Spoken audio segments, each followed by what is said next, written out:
Bom, vamos dar início à nossa leitura e comentários dos prolegômenos para a ontologia do ser social, do filósofo marxista Georges Lukács, o maior filósofo marxista do século XX, e leituras e comentários aqui com a participação do professor Matheus de Castro, da Unesp, campus de Marília. Nós já temos vários podcasts, talvez seja o maior esforço em termos de podcast, de leituras e comentários das obras de Georges Lukács, o que para nós vai para o Guinness Book, né? Aqui do... Nenhum lukáciano fez tanto podcast para discutir Lukács em tão pouco tempo. E nós estamos fazendo a leitura e comentários dos prolegômenos, né? E vamos dar prosseguimento. Peço que vocês que estão ouvindo, que procurem também socializar esse podcast e dar o like, né, para que a gente possa fazer isso circular, mesmo com aquele grupo muito restrito de pessoas qualificadas, que têm interesse na discussão marxista, principalmente para discutir problemas do nosso tempo histórico. A gente não faz uma leitura, vamos dizer, escolástica, né? A gente faz uma leitura pensando nos problemas atuais. Então, vamos lá, né, Matheus? Dar início à nossa leitura e comentários. Vamos lá, Giovanni.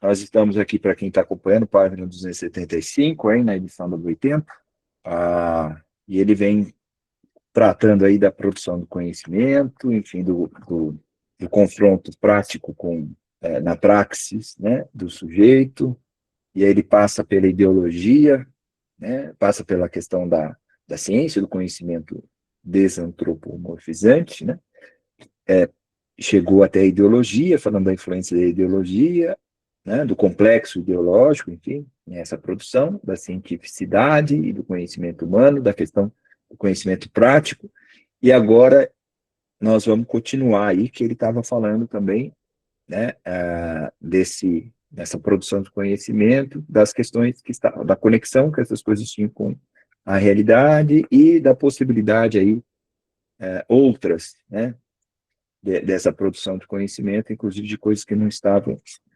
integradas aí com a própria realidade, que ele fala de questões, experimentos falsos, né? Ele está falando aí, foi aí que ele terminou, onde Marx fala na dissertação dele sobre o Apolo Délfico, que não era uma força real na vida dos gregos, mas não é por isso que não existia nessa vida, né? Não tinha uma participação nela. Aí ele vai conversar, precisamente do ponto de vista ontológico, surge assim uma situação bastante paradoxal, mas, por isso, adequada para determinar com precisão o caráter ontológico dos atos conscientes e dos seus objetos, que desempenham um papel determinante nos poros teleológicos, que desencadeiam a praxis. Trata-se de uma objetividade toda nova, particular, para a qual não se encontra analogia nas formas do ser precedente, mas que determina justamente o específico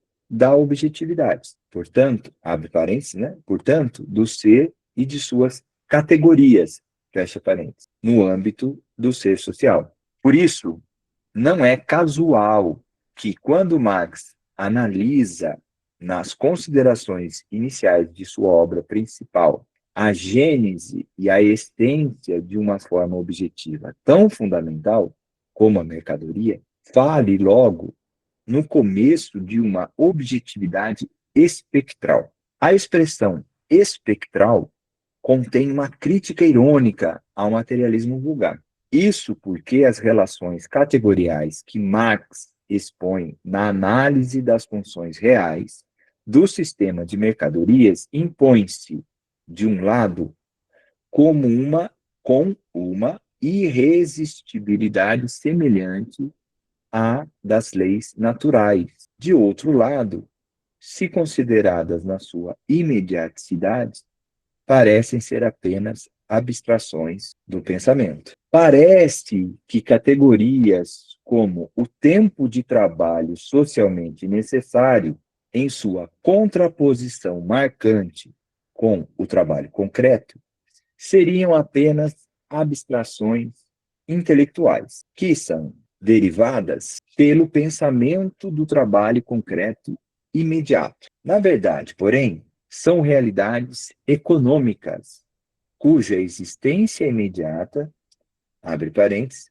eventualmente mediada na realidade, fecha parênteses, cuja operacionalidade fática determina, faticamente, a produtividade do trabalho de cada membro da sociedade. Portanto, o ser humano tem de reagir faticamente a isso, como a uma lei natural material total, ou parcialmente conhecida, ou, às vezes, apenas suposta. Por isso, a objetividade espectral, tanto como desencadeadora, quanto como consequência, é para a praxe, por isso também para o pensar, de cada ser humano que vive na sociedade algo tão existente quanto a própria realidade material do trabalho concreto. Valor de uso e valor de troca têm no ser social uma coexistência real, dialeticamente determinada, independentemente de como se constitui a objetividade de cada um, tomada de maneira isolada. Perfeito. Isso aqui, olha que parágrafo maravilhoso, né? Vou deixar aí vou passar a bola agora para você comentar aí, porque tem muito pano para manga, mas vamos lá. O que é que você comentaria desse parágrafo? Bom, em primeiro lugar, o parágrafo total, assim, não diria que ele resume, mas ele abre para o curso do capitalismo quântico, né? Que a gente está fazendo lá. Todas as possibilidades aí dessa compreensão de uma categoria central, que é a da abstração, o trabalho abstrato como uma... Nossa, sumiu. Trabalho abstrato como categorias... nossa, Com uma abstração real. social real. Uma abstração real. Obrigado. Minha cabeça agora apagou aqui. Trabalho abstrato com a abstração real, né? Isso tá dito aqui, né, com todas as letras, ele vem trazendo essa possibilidade construída pelo conhecimento humano, né? E essa possibilidade construída pelo pensamento humano e nas ações, na praxis, né? Quer dizer, a compreensão do mundo que vai sendo construída na ação e que permanece nela, né? E que permanece nessa praxis ao longo da história, né? Como um processo, quer dizer, há um processo aí de desenvolvimento da ação humana nessa transformação do mundo como possibilidade de permanência de existência na Terra, de permanência nesse planeta, de suprir as nossas necessidades, que vai entrando num processo de desenvolvimento, constituindo novas necessidades, novas possibilidades, com o desenvolvimento das forças produtivas, com o desenvolvimento da divisão do trabalho, da socialização na vida social, né? A gente vai possibilitando novas construções que passam a compor essa praxis, né? Tendo elas surgidas dessa nova realidade social, dessa realidade que surge com o ser social, que está lá, né, na base do pôr teleológico, a consciência, enfim, todas essas questões que vão se colocando e se amarrando dialeticamente na ontologia desse ser social, mais que, e aí entra um ponto central, né, Giovanni, que é uma coisa que você sempre destaca, alguns outros autores fazem essa menção, mas você faz questão de bater nela, que é essa ontologia articulada com a crítica da economia política, né? Aí ele vem fazer essa conexão aqui, trazendo à luz a questão da mercadoria, né, num primeiro momento, e como ela se constitui enquanto mercadoria, né, mas também a ideia do tempo de trabalho socialmente necessário, né, que pode parecer uma abstração do pensamento, mas na realidade é uma prática, né? São abstrações intelectuais que se tornam práticas, né, dentro de ou que reconhecem essas práticas, né? Essa categoria são partes de um ser social, que é também um ser que se adapta ativamente e conscientemente através de decisões alternativas também. Então, vai compondo novas possibilidades, novas práticas. É uma evolução, né, dentro desse desenvolvimento. E aí é aquilo que você vem discutindo dentro do trabalho, como a compreensão do curso, como a compreensão dessa abstração real permite compreender a crítica da economia política de Marx e permite compreender a crise estrutural do capital, a partir da plenitude do trabalho abstrato, né? Então, acho que esse parágrafo aqui, ele dá essa base ontológica para essa leitura da crítica da economia política, tão importante como o duplo caráter do trabalho, né, o duplo caráter da mercadoria, assim, ou seja, essas colocações que o Marx vai fazer no Capital, né, e que estão impregnadas desse processo dialético e que tem essa base ontológica por trás, né, e que muitas vezes ela fica escondida, né, por algumas leituras, por algumas formas de ler o Capital que desprivilegiam, né, essa base ontológica, a questão da dialética, enfim. Acho que esse parágrafo traduz bem isso, né, a importância de retomar no Marx a ontologia, né, para entender aquilo que o Lukács vai chamar de segunda natureza, que traz como se fosse algo irresistível, né, quase como uma lei, né, natural, mas que é uma lei da materialidade das relações sociais, né, e que precisa ser compreendida, né, como essa segunda natureza, né, como algo que parte desse desenvolvimento ontológico no ser, e que, num certo momento, né, vai pedir aí, vai completar essa leitura da crítica da economia política. Bom, Giovanni, é isso, né? Para mim, você estou fazendo o curso agora lá que você estava falando sobre o capitalismo quântico, não Exato. tinha como fugir dessa interpretação, né? Não tinha Não, é como perfeito, fugir, não, tá bem né? colocado aí. Você, evidentemente, você conseguiu até, você conseguiu resgatar um aspecto, né? Porque o parágrafo ele é muito rico, ele abre assim para, né? Nesse parágrafo você tem toda aquela concepção que eu diria que a gente vai continuar discutindo ainda durante muito tempo, né? Do que seria essa dialética, né, do trabalho, né? E é muito interessante que o Lukács, nesse parágrafo, ele começa dizendo, né, quer dizer, que do ponto de vista ontológico, isso é que é interessante, ele está sempre ressaltando que o marxismo, ele tem um ponto de vista ontológico, né, quer dizer, como se um marxismo que não tivesse esse ponto de vista ontológico, ele seria muito pobre, né? E o que a gente tenta resgatar é exatamente isso, essa ontologia do ser social, né?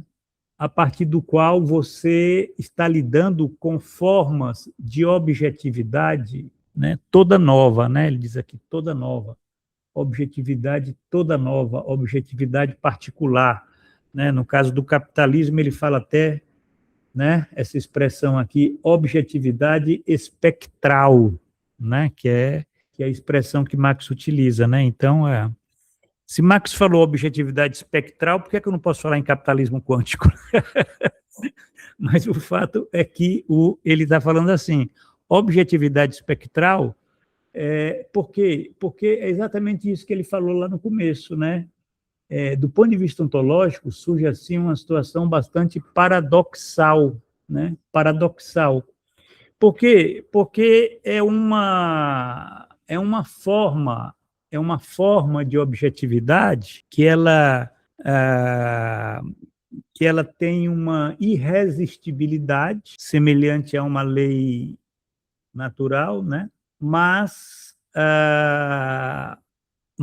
que não é natural, é social, né? quer dizer, ela diz respeito ao ser social, não é o ser orgânico, né? Quer dizer, mas o que ele está dizendo é que o Marx, ele ao discutir, por exemplo, discutir essa questão da mercadoria, né? Ele está falando de uma objetividade espectral, no sentido que é um espectro que, como uma pedra, cai na cabeça das pessoas, né? Que quer dizer, tem uma força, né? Mas que é uma abstração, né? Como, por exemplo, o valor, né? O valor você não encontra na natureza, o valor, né? O valor ele é uma categoria, vamos dizer, uma categoria ontológica, né? Se a gente for utilizar esses termos, é trabalho abstrato, tempo de trabalho socialmente necessário, valor, fetichismo, essas categorias todas aí são categorias ontológicas, no sentido da ontologia do ser social, que todas elas compartilham dessa situação paradoxal, que elas dizem respeito a um caráter de ser, isso é Lukács dizendo, ó, dos atos conscientes, né, dos humanos e seus objetos, que desempenham um papel determinante nos pores teleológicos que desencadeiam a praxe, né? Quer dizer, pores teleológico que põe em movimento uma série causal. Aí você tem um elemento aí dessa dialética entre, né, que isso aqui é uma coisa fascinante, porque ele resgata essa dialética entre teleologia e causalidade, entre liberdade e necessidade, quer dizer, isso é muito Lukács, aquilo que a gente leu lá nas bases ontológicas da atividade do pensamento do homem, que é um texto fundamental, um texto maravilhoso em termos de síntese, né? E que ele coloca lá, inclusive, como é que ele lê Marx, né? Quer dizer, se diferenciando tanto do idealismo como também do materialismo vulgar, né? Se diferenciando, ele tenta dizer, olha, a ontologia do ser social, ela tem essa capacidade de estar pensando, né? Tá pensando a praxe desse modo. Agora, nesse parágrafo que a gente leu, ele não está pensando só a praxe no sentido da ontologia do ser social, né? Que a gente já viu que tem, ela é o fundamento, né? Da praxe, como você vê no capitalismo, quer dizer, a praxe que você vê no capitalismo é uma praxe estranhada. Então, aí entra essas categorias que ele está lidando aqui, né?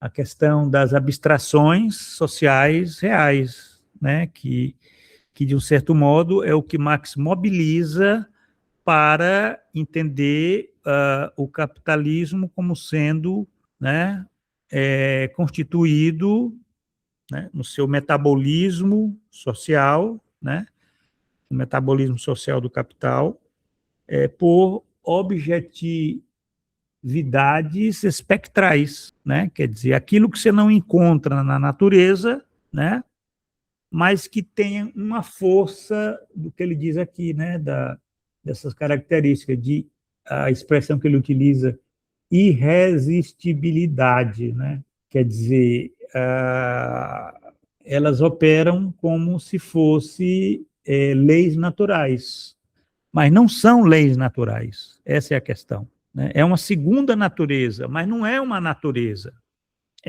Isso que é interessante, essa dialética aí.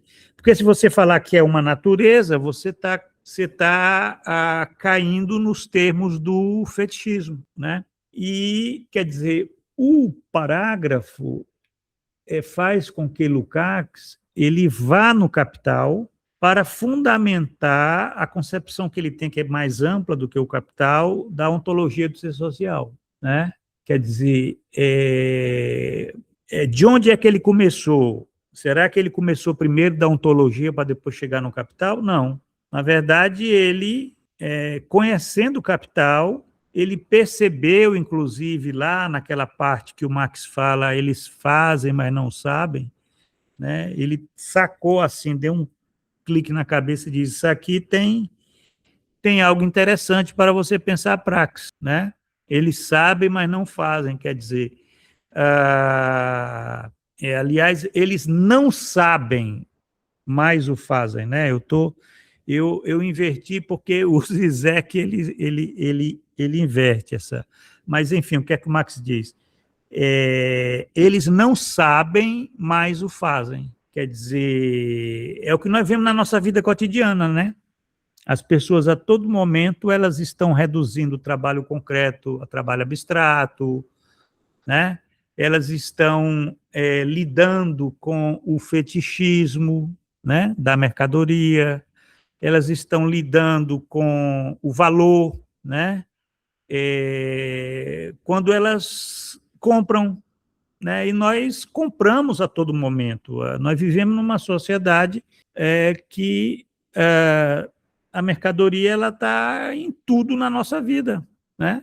Então, qualquer ato desse assim na verdade, e as pessoas elas não sabem o que é trabalho abstrato, o que é valor de troca, o que é valor, o que é fetichismo, tal. Elas não sabem, mas elas fazem. Elas fazem. Quer dizer, você tem um elemento aí que é muito interessante, né? Que talvez a gente possa perguntar, tudo bem, Lukács, você conseguiu, né? Quer dizer, é o que o Marx diz. Agora, será que isso é uma característica de toda a praxis, né? Aí entra a questão da ontologia do ser social, né? Quer dizer, aí ele vai dizer e não é, né? Mas eu não vou querer adiantar, porque em algum momento ele vai estar colocando isso, né? Aquilo que a gente, inclusive, discutiu aí na última aula, né? Sobre a questão de estar pensando que você tem aí uma característica desse atos conscientes, né, dos humanos, né, e seus objetos que têm um papel determinante no sporo teleológico, que desencadeou a praxis, quer dizer, você tem aquela coisa do conhecimento, né? Quer dizer, antes da geometria, da matemática, da física, os homens, os humanos, eles operavam tudo aquilo que depois se tornou conhecimento, né? Quer dizer, eles desconheciam, mas isso não impedia que eles pusessem em movimento séries causais, né? Através daqueles pores teleológicos, né? Que muitas vezes ainda não tinham chegado a um conhecimento, né? E só depois é que você tem né, o reconhecimento, né?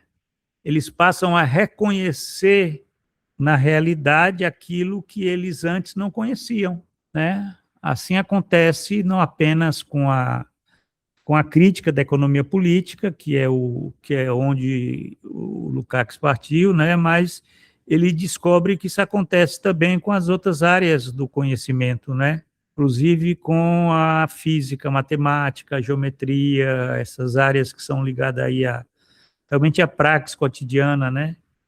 Isso é muito interessante, porque o Lukács ele foi aluno do Max Weber, né? E o Max Weber, numa conferência que ele deu em 1919, intitulada Ciência como Vocação, né, que, aliás, é um texto que eu por mais de 10 anos, eu discuti em sala de aula com meus alunos na Unesp. Esse texto ele é muito curioso, porque o Weber, e eu utilizava esse exemplo, né, que quando nós entramos, por exemplo, no elevador, né, o fato de você não saber como ele funciona não te impede de utilizá-lo, né? A mesma coisa acontece com qualquer objeto que nós utilizamos hoje, objeto técnico, né? Quer dizer, eu não tenho o mínimo conhecimento como é que um smartphone funciona, mas isso não impede de eu estar utilizando, né? Então, quer dizer, você tem em Lukács, né, algo que já estava presente lá em Weber, né? dessa dialética, né, de que eles não sabem, mas o fazem, né? Quer dizer, a vida cotidiana ela é constituída por isso, né? Agora, a gente pode até dizer, então, a gente está imerso no mundo de espectros, né? De objetividades espectrais, porque nós somos obrigados a agir, muitas vezes, sem um conhecimento das circunstâncias, né, ou de todas as circunstâncias e das condições e dos resultados. Então, você tem né, quer dizer, na praxis, né, na praxis humana, você tem uma margem aí de desconhecimento. Agora, o problema é que no capitalismo, não é só essa margem que você tem, né? Não é só essa margem. Nesse ponto aí, Weber não conseguiu, como ele não tinha crítica da economia política, ele não conseguiu fazer a crítica do capital. Porque a crítica do capital é exatamente a crítica da crítica do estranhamento, quando você transforma o desconhecido em estranhamento, né? Quando, por exemplo, você transforma objetividades espectrais em fantasmas que nos dominam, que nos conduzem, que agem nas nossas costas e que provocam crises e outras, né, dores de cabeça, transtornos, tudo são produtos de objetividades espectrais, né, que são não apenas desconhecidas, não é uma questão do desconhecimento, né, é uma questão do estranhamento, né, quando alguém adoece, por exemplo, né, um trabalhador adoece por conta da jornada de trabalho, do método de gestão, da organização do trabalho, né? Quer dizer, ele não conhece o conceito de estranhamento, né? Mas o fato dele não conhecer, não impede que ele seja atropelado por aquele caminhão, né? Não atropelado por essa abstração social real, que é uma categoria, né? Não é meramente um conceito, né? O Marx ele lida com categorias, que as categorias elas têm uma força, elas são formas de ser, né? É isso que o Lukács está falando aqui, né? Tem um caráter de ser, né?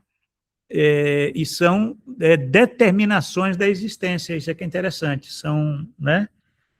Dasein Formen, né? Determinações da existência e por isso tem essa força, tem essa irresistibilidade, né? E isso é curioso, como é que tem gente que faz pesquisa nessa área, por exemplo, da sociologia do trabalho, da psicologia do trabalho, e que verifica essa questão do sofrimento psíquico, de todas as questões, e não lidam com categorias, né? Desconhecem, porque não tem essa perspectiva ontológica, não tem esse método de Marx, né? E acha que a teoria não é importante. Como não é importante, né? Quer dizer, é o conhecimento daquilo que, pelo fato de você não ver, não quer dizer que não exista, né? Porque você está lidando com relações sociais, né? A gente já discutiu isso na aula passada, no sábado, o que são relações sociais. Essas relações sociais, elas não são meramente relações subjetivas, pessoais, psicológicas, diretas. Não, elas dizem respeito a um sistema, né? A um sistema de objetivação, né? De abstrações sociais reais, né? Que são produzidas, né? E aqui Lukács ele foi no coração da coisa. Ele deu uma precisão a isso. Elas têm o caráter de ser dos atos conscientes de seus objetos. Quer dizer, diz respeito à questão das personificações do capital, né, aos agentes, né? Quer dizer, quando você fala exploração, né, a exploração ela não existe assim como no vazio, né? Ela tem os agentes, né?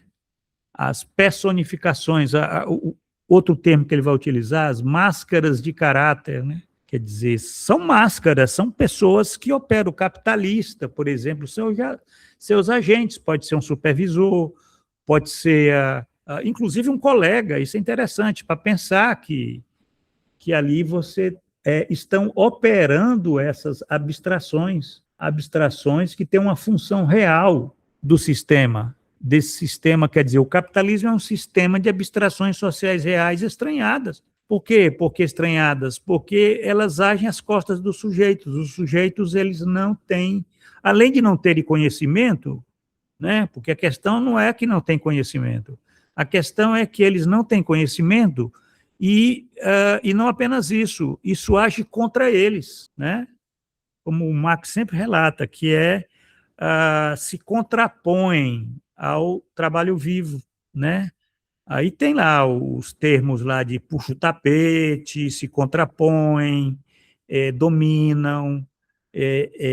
Bom, tem vários termos que Marx utiliza para pensar, né, o que mostra que o marxismo, né, a construção de Marx é uma construção muito sofisticada, muito complexa no aspecto de que não é meramente aquilo que a gente entende, né, alguns marxistas que se a gente for verificar, essa leitura filológica, ela desvenda um universo de significações que o Marx tentou transmitir através das categorias que ele utilizou em alemão, né? Porque aí você tem uma riqueza de significações, né? Que às vezes as traduções elas não. Só para concluir, uma coisa interessante, Matheus. Se você for verificar, faça uma experiência, leia aí o capítulo 1 do livro 1, que se intitula Mercadoria e Dinheiro, né? Tem uma coisa curiosa, tem uma coisa que às vezes a gente não presta muita atenção a certas formulações que o Marx coloca, mas ali tem coisas que são muito interessantes, que não é, ele não vai dizer uma coisa por dizer, né? Até porque se você for ver as traduções, às vezes elas ocultam. Por exemplo, o Marx ele não fala, naquela seção 4, tem algumas traduções que dizem o fetichismo da mercadoria e seu segredo. Essa não é a tradução correta. A tradução correta é o caráter fetichista da mercadoria e seu segredo. O caráter fetichista. Quer dizer, o Marx, agora só concluindo e exagerando, né? O Marx ele é quase um psicanalista nesse capítulo 1. Porque primeiro ele fala no duplo caráter do trabalho contido na forma mercadoria. Olha só, ele utilizando novamente a palavra caráter, né? Primeiro, a mercadoria, ela contém um duplo caráter do trabalho. Ela é, né? Ela é produto do, né? Na medida em que ela é valor de uso e valor, e não apenas valor de uso e valor, ela é valor de troca, porque o valor de troca, ele, né, é a forma como aparece o valor. Aí você vê que tem uma coisa mais complexa. A mercadoria tem um outro caráter. Quer dizer, além dela ser esquizofrênica, ela é um serial killer. Entendeu? É um caráter fetichista. É um caráter que oculta, que mata e oculta. O que é que era oculta? Essa é a questão. O caráter fetichista da mercadoria e seu segredo. A seção 4 é uma das mais enigmáticas do Capital. A seção 4, que inclusive foi a seção que tentaram fazer o Marx tirar essa seção. Quando o Marx quis manter essa seção, e eu sempre digo, é uma seção que ela destoa de todo o movimento que o Marx faz, porque ele poderia muito bem ter tirado essa seção e ter prosseguido pensando aí no que ele vai pensar depois, processo de troca, dinheiro, né? Isso, mas ele quis mostrar que além da mercadoria ter essa duplicidade contida nela, duplicidade do quê? Duplicidade do trabalho, né? Trabalho concreto e trabalho abstrato, né? Ela tem esse caráter fetichista. Agora, e tem outra coisa também que eu coloquei já para vocês aí, Eu não explorei isso como deveria ter explorado no Metabolismo Social do Capital, mas, de um certo modo, está sendo explorado nessa aula, que é a questão, esse conceito de trabalho abstrato, né? que ele é uma categoria que não é tão simples assim, não é tão simples assim. Primeiro, tem nada a ver com trabalho concreto, aquilo que a gente pensa, né? Quer dizer, é como se fosse mesmo algo, uma construção, uma abstração social real, que ela carrega no seio dela essa dimensão estranhada, né? Inclusive, o termo que o Marx utiliza para pensar o trabalho abstrato, né? Abstract Arbeit, mas ele também utiliza lá um termo que é Gelard, em alemão, que se traduziu como sendo uma geleia de trabalho indiferenciado, quer dizer, né? Mas essa tradução geleia, ela não expressa o sentido de Gelard. Se você for fazer uma pesquisa aí no que significa Gelard, né, é uma coisa monstruosa.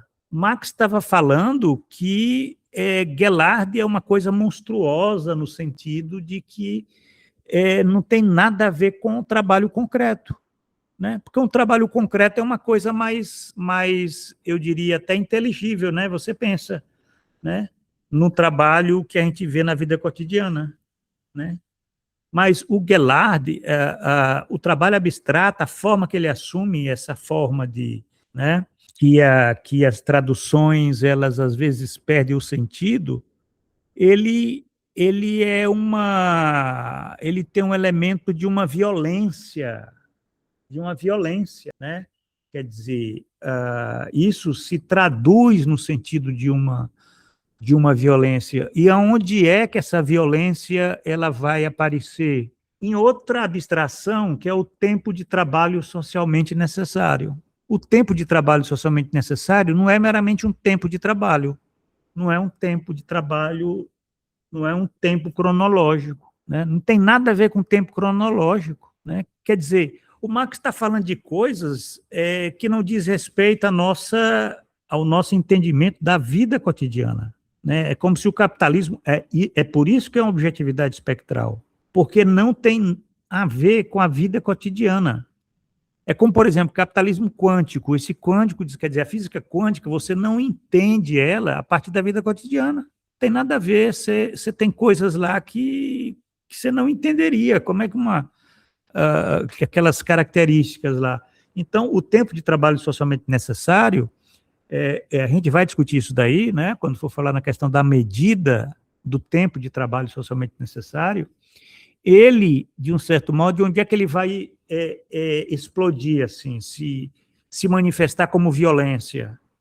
Na questão desse salto mortal da produtividade do trabalho. Quer dizer, que tem um impacto nessa medida do tempo de trabalho socialmente necessário, né? É isso daí que o Oliveira falou em salto mortal. É salto mortal. Agora, esse mortal aí, ele já vem desde a natureza aí do que for o trabalho abstrato, né? Porque o trabalho abstrato é uma maldição, é uma, vamos dizer, é algo que age de uma forma por trás de nós, e é a própria característica, a forma do estranhamento na sua dimensão mais complexa. É por isso que o capitalismo, você não vai entender o capitalismo a partir da ontologia do ser social. É o contrário. Você vai entender a ontologia do ser social a partir do capital, né? E é por isso que a crítica da economia política, ela é uma base importante para que a gente possa ver a riqueza dessa perspectiva ontológica. Desculpa, eu falei demais, mas eu fiquei empolgado aqui com esse parágrafo tão sugestivo, né? Tão maravilhoso, e olha que eu não falei tudo, vou parar por aqui. Vamos ver, não sei se a gente tem tempo ainda de ler um último parágrafo, então a gente para por aqui, e você queira comentar mais alguma coisa. Não, vamos lá, vamos para mais um parágrafo aqui, esse é grande, a gente termina com ele, vamos lá. Não tinha como não se empolgar com o parágrafo anterior. Vamos lá. Porém, do ponto de vista da ontologia do ser social, a análise que fizemos até aqui não fez mais que isolamento abstrativo, pois, de um lado, na praxis e no pensamento que a funda e a conduz, o membro da sociedade, só em raras exceções, se defronta com uma objetividade que opera como mera particularidade, mas confronta-se antes com seus complexos reais, complexos que se processam realmente. Isso se torna bem visível em sua relação comumente realizada com o importante problema central da mercadoria. De outro lado, e já tratamos desse complexo em problemas em outro contexto, permanece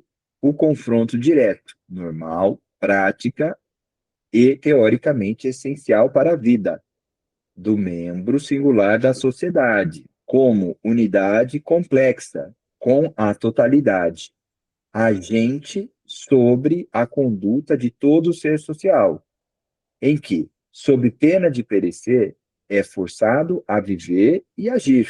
Quando tratamos anteriormente desses complexos de problemas, tentamos mostrar que aquilo que chamamos de individualidade humana, a transformação da singularidade meramente natural do homem em individualidade, só pode ser resultado de tais interações entre as duas totalidades. A ação concretamente agregadora que se faz valer como unidade da sociedade como totalidade torna indispensável para o membro singular da sociedade, tanto mais quanto mais socializada ela for, tanto de modo extensivo como intensivo, desenvolver suas reações ativas e passivas ao ambiente social em um modo de agir e pensar o mais unitário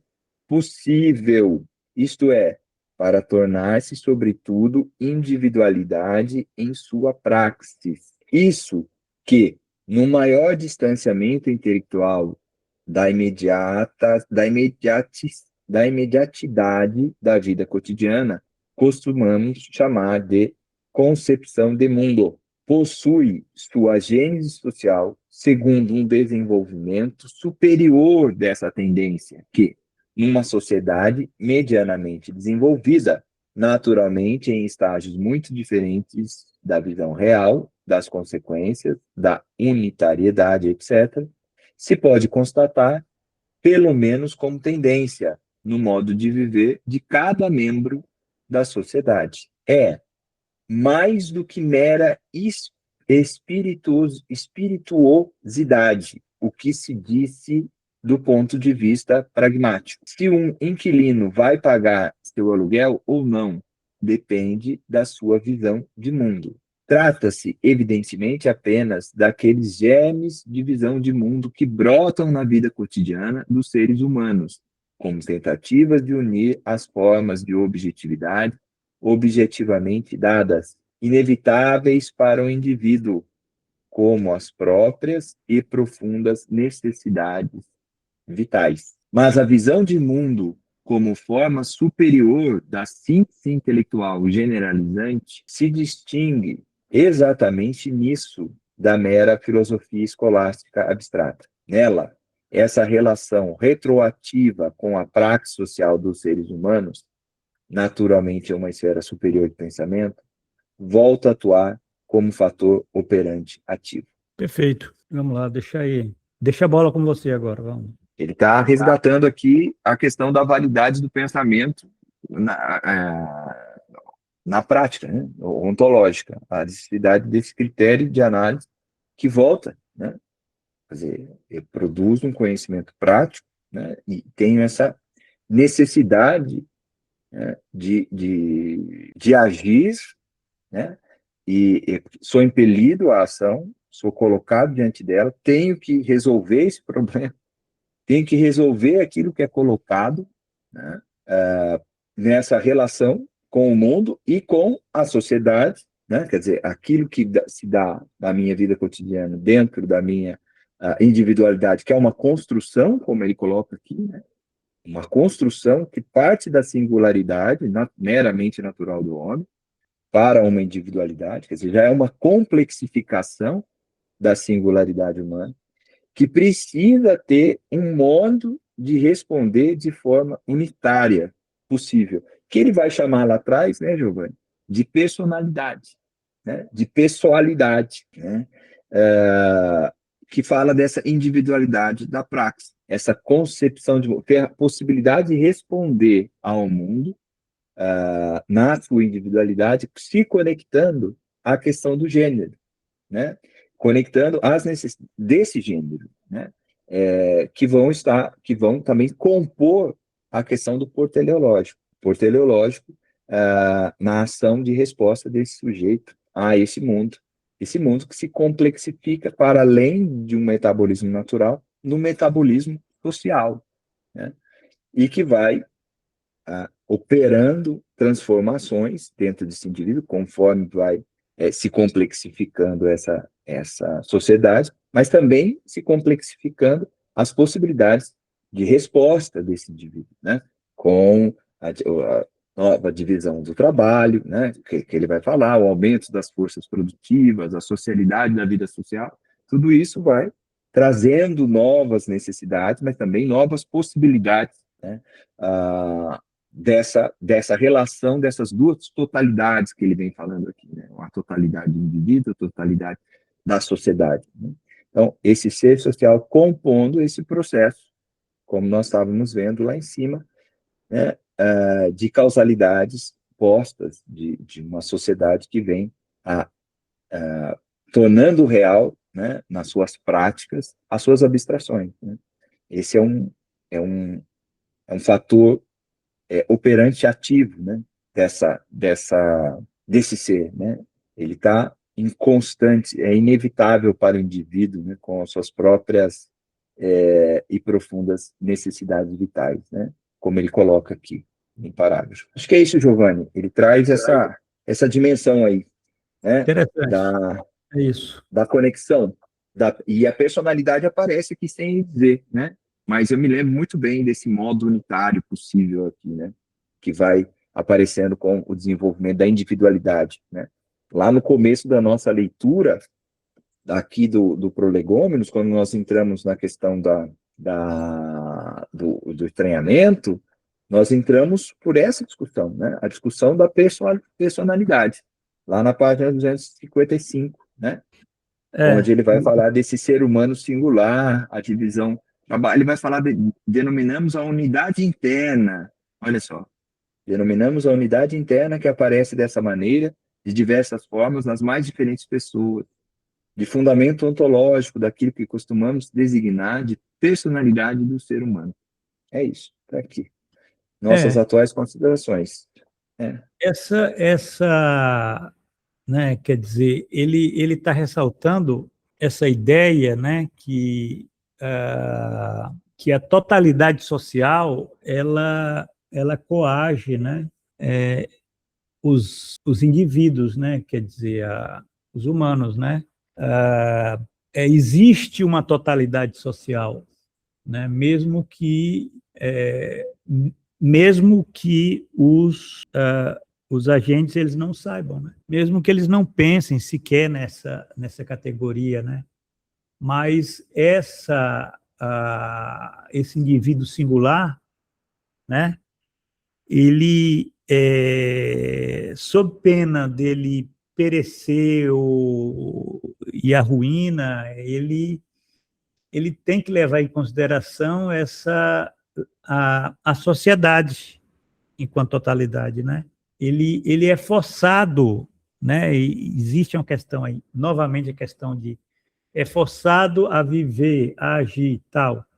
Quer dizer, é como a coisa se o trabalhador, né? O trabalhador ele tem que vender sua força de trabalho, né?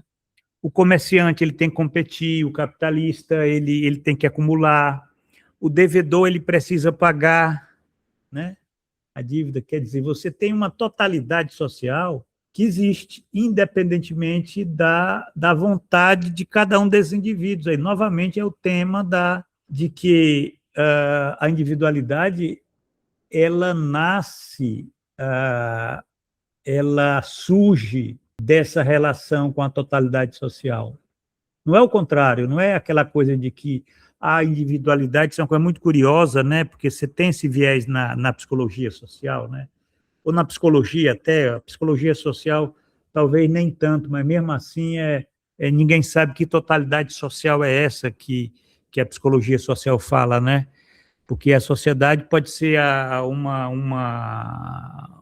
abstração, no sentido pior da palavra, né? Mas quando o Lukács está falando aqui uma totalidade social, ele está falando um complexo de complexos, né? Está falando aqui de...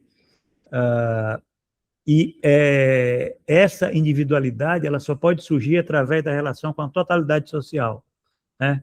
É por isso que ele diz aqui, ó, a transformação do ser humano singular, meramente natural, em individualidade, né? Quer dizer, ele distingue, Lukács, o ser singular natural, né? É o que nós somos, né? Quando a gente nasce, nós somos um ser singular natural, né? Com a individualidade humana, né? Quer dizer, o primeiro é biológico, uma coisa é uma existência biológica. O segundo é uma produção histórico-social. Isso aqui é interessante, essa coisa né?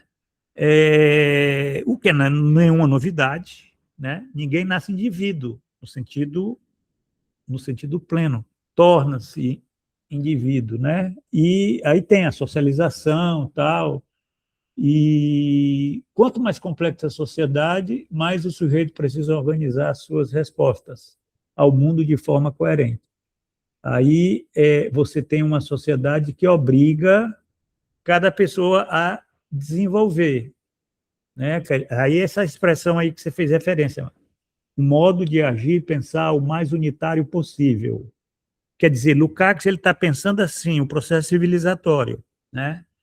Que ele obriga, você tem uma irresistibilidade. O sujeito precisa organizar suas respostas, um modo de agir e pensar o mais unitário possível, né? A palavra unitário aí ela é muito forte. É como se bombardeasse aí o indivíduo, né? Com exigências, né? Aí você tem contradições, são exigências contraditórias que a gente vê hoje quando a gente fala em vários âmbitos aí, né? Quer dizer, como é que você vai ter alguma unidade, né? Uma visão de mundo, né? Quando você vai ter essa dificuldade de você ter um modo de agir e pensar o mais unitário possível, uma sociedade capitalista como a nossa, né? Como é que ela vai funcionar? Família, trabalho, Estado, religião, mercado, política, tal. Então aí você tem uma série de elementos aí para você ter uma resposta, né? Quer dizer, uma visão de mundo, né? E tem uma frase aqui muito curiosa, eu tentei entender o que ele quis dizer. Se o inquilino vai pagar seu aluguel ou não depende da sua visão de mundo, né? O que é que significa isso? Né? Quer dizer, o que ele está pensando é assim, o Lukács ele pensa muito o seguinte, ontologia do ser social é ontologia da vida cotidiana. Você tem que partir da vida cotidiana para entender a ontologia do ser social. Então, ele pega um exemplo aqui da questão do...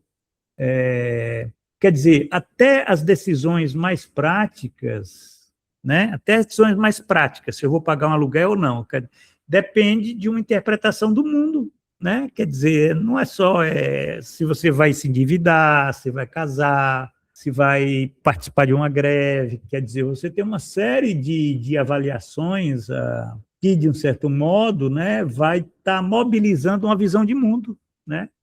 E essa visão de mundo, ela tem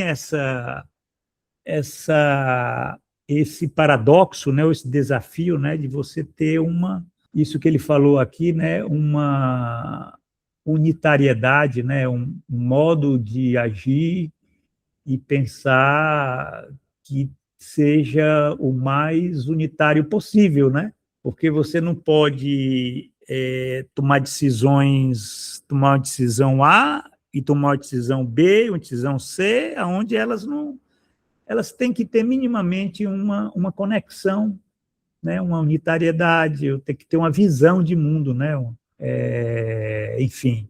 Novamente a questão da prática, né? Quer dizer, vida cotidiana, prática social, né? E é onde nasce a dialética, o materialismo, né? O materialismo de Marx é o materialismo prático, né? E, na verdade, o que explica não é a consciência, é a vida, né? É aquele velho, né, lema, o princípio fundamental, que eu digo, olha, qual é o princípio fundamental? Que você tem uma visão que, para entender, é o ser que determina a consciência, não é a consciência que determina o ser. Então, a partir da vida material, ela é que produz a concepção de mundo, né? Às vezes a gente não entende assim que essa concepção de mundo, por exemplo, dos bolsonaristas, né? Quer dizer, vai entender a vida dos bolsonaristas para você entender a concepção de mundo deles, né? Quer dizer, mas a gente tem uma dificuldade imensa de estar indo nessa dimensão material, essa vida material. Quando se fala vida, você está falando de uma totalidade, né? Quer dizer, não é um dado natural, né? Quer dizer, os humanos, eles não são só um ser biológico, uma singularidade biológica, você está lidando aí com individualidades, né? Não é só um ser singular, você está lidando aí com individualidades que elas são intimamente assim relacionadas com as totalidades sociais. Quer dizer, isso é que é interessante. Novamente, ele está pondo o dedo na ferida para mostrar, olha o que é o método de Marx, né? A questão e a consciência, ela tenta dar uma unidade às experiências vividas dentro dessas totalidades, né? A consciência, né? A visão de mundo, né? A concepção de mundo. Então, quer dizer, imaginem as forças que agem, porque você tem contradições nessas estruturas, né? Onde você tem que dar uma resposta porque você é obrigado a viver, né? Quer dizer, você lida aí com questões ligadas sob pena de você ir à ruína, né? Quer dizer, ninguém quer ir à ruína, ninguém quer, né, ser obrigado a viver, só que para isso você tem uma base ontológica e essa relação dialética entre praxis, consciência e visão de mundo, né? Quer dizer, isso é que é rico no Lukács. A gente está lendo 2 parágrafos que eles sintetizam o que não é novidade. Parece que o velho, no final da vida, ele estava buscando sintetizar aquilo que eu considero fundamental, a partir do qual você vai pensar a formação das individualidades. Aí tem aquelas questões da generalidade em si, para si, né, que são elementos também que têm a ver com essa né? Agora, a totalidade social, ela é essa pressão, ela é essa força, ela é aquilo que está movimentando, né? Movimentando, inclusive, os sujeitos. A mercadoria é uma totalidade social, né? Quer dizer, o capitalismo é uma totalidade social. Na verdade, está falando de complexos, né? Mas é isso. Eu penso que nós estamos lendo parágrafos magistrais aqui. Na próxima semana a gente vai dar prosseguimento a isso, né? Lukács vai né, ele está novamente tratando, né, vai continuar tratando dessa questão das abstrações sociais, reais, enfim, da totalidade, né, que é o tema que ele sempre tratou, né, lá desde História e Consciência de Classe. História e Consciência de Classe, ele dizia, olha, você sabe qual é o que diferencia o marxismo de outras filosofias? É que o ponto de vista do marxista é da totalidade social, né? Isso é que é interessante, essa coisa da totalidade social, totalidade concreta, né? Já falava aí o Karel Kozik, quer dizer, enfim, é o que nos diferencia, né? Quer dizer, todo discurso, toda explicação que não leve em consideração esse complexo de complexos, né? pode desconfiar, né? É simplista, não é positivista, não pega essa dialética muito rica entre a praxis, né? Consciência e totalidade social, né? Que está no coração da ontologia do Lukács. É isso aí, Matheus. Eu acho que eu me empolguei muito, falei muito, mas eu acho que é isso. Está gravado. Vamos indicar os nossos orientandos aí, inclusive o pessoal do nosso curso, para estar ouvindo essas nossas conversas aqui, não custa nada, que é podcast, você pode estar ouvindo e fazendo outras coisas, né? E está aprendendo um pouco, assim, elementos do que seria, aí sim, o ponto de vista ontológico. É isso aí, Giovanni. É bom, o Dia dos Namorados é uma excelente pedida, né? Com certeza. Escutar podcast. É isso aí, valeu. Um abraço. Um abraço, Giovanni. Valeu, Tchau, tchau, tchau. tchau.